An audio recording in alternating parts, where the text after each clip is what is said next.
very much for this question. It's not an easy one, but Montenegro should do. That's a bit the point I would like to raise at the end of my presentation, was that we need a mentality change, I think, throughout the region. And that was also elaborated by the previous speakers. It's about living up to the standards of rule of law and acknowledging the different roles within the society, of the institutions, of the people, of the different professions, instead of following the clientelistic approach that is very prominent. I think that is what is needed. And I think it all starts with political will. It's an open door, but I think if political will shows what they really want, then other people within society, prosecutors, judges, anti-corruption agency, journalists can follow suit. But if it stops at the political will, then... And to be honest, I think, but I will talk from a regional perspective, I think often the political will is still lacking. It's often lip service what we see, and not really the implementation that we want to see. Talk about the region as a whole. Okay, maybe to start, well, thank you very much for the introduction. A lot has been said already in the two panels, and part of it is I'm probably going to repeat, but I'll try to keep it short. Like you said, I'm from the Netherlands. I'm posted at our embassy in Belgrade. My position was created together with colleagues. We follow the rule of law, the developments in the Western Balkan 6, was created exactly for that purpose, because we are strict on the rule of law when it comes to EU accession. And that's for a reason, that's for our own interest. And to play that role, to engage in that discussion, predominantly in Brussels, where all the decisions are being taken on the EU enlargement, then we need to know what's going on. So I'll elaborate a bit on what's my observations, been in the region now for 4 years, and together with my team analyzing the different countries.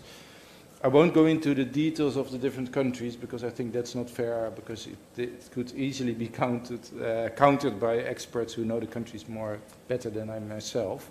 But there are, of course, a lot of, the countries have things in common, and there are certain trends which I like to elaborate, and some core problems that I think should be more focused on.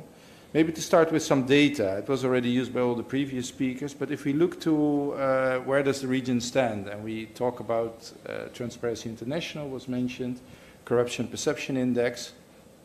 There are two best performers in the region, Montenegro and runner-up Kosovo, jumped recently. But that's the two best performers in the region. But there's only 2 EU member states that score less than those 2 countries. In other words, there's 25 EU member states out of 27 that score better than Montenegro and Kosovo, and that's the highest scores in the region. That's just one indicator, and you can debate on every indicator, etc. I must say that there's been improvement. 2 countries have improved rapidly on the score in the past 12 years, Kosovo, Albania, and Montenegro also, but to a lesser degree. And then you see the division in the region. 3 have dropped. Bosnia dramatically in the past 12 years, and to a lesser degree also Serbia and North Macedonia. So what's my point on looking at the CPI? That there's still a lot of work to be done to get even to the level of the worst performers within the Union, let alone if you want to become the average in the Union. If we look to another index, World Justice Project, Rule of Law Index, again, only 2 countries score less than the best performer in the Western Balkan 6, which is again Montenegro. So that's the front runner for sure. So again, 25 member states that do better on this index than Montenegro as the runner, as the best performer in the region. On Press Freedom Index is a bit different. There you see 7 EU member states that score worse than the best performer in the region, and that's Montenegro and North Macedonia. So on press freedom, you see quite some serious concerns throughout the European Union. So that's a bit of data. So my point from emphasizing this is that there's still a lot of work to be done. If you look at this kind of, and we looked into 10, 15, and on all the same, you see the same trend. No real improvement. On some countries you see, but on others you see deterioration. And still not even close to the let's say, 5 worst performers within the EU. Okay, what I see in general, talk about rule of law in the region, and then we'll focus a bit on anti-corruption, is what was mentioned also before. If we look to preparedness on the EU accession, on economic social chapters, we see quite good preparation of the Western Balkan 6 countries. But if we look to the more fundamentals, rule of law topics, we see some level of preparation or moderately prepared, so there's still a lot of work to be done. I see throughout the region improved legislation. I talk very general. I mean, there's a lot of debate and you can differ on opinions and talk about certain laws or certain subtopics. Talk about rule of law in general. Improved legislation. Institutions have been created and strengthened. We see policies for asset declaration. We see integrity policies. We see that judicial efficiency has improved. I could also say that courts, prosecution offices are more clean than we saw, let's say, 10 years ago. And not just in Albania because of this far-reaching vetting, but throughout the region. Exceptions, of course. Anti-corruption agencies play an important role. Let's mention one, the one in Kosovo led by Mr. Bulishkai. He's doing very good work with a small team, digging up, going through all those asset declarations, try to look for irregularities, criminal acts, etc. Then he transfers it to the prosecution officers, and then he said only part of them are being picked up. Sometimes for valid reasons, but I presume not always. As one employee from anti-corruption agency once said to me, and I don't remember which country it was, if we do our good work very well, there's one call from above and we will lose our job. So you always have to bend a bit with the political leadership because otherwise you will lose your job. And I think that's exactly where we come to this mentality. Change of mentality is needed and it has to start from high up. And you cannot expect people low down to do their job as they should when they can lose their job easily because of doing their job. And I think that is what we need. Not just lip service, but a real change of culture. State audit officers, maybe one more example, also important, 50 to 70% of their recommendations being followed up in the region. I looked up to my own country, it's 71%, so it's also still a long way to go, but it's not that bad, but it could be better. In other words, what I mentioned, tough problems persist, which have often links to mentality and clientelism that needs to change.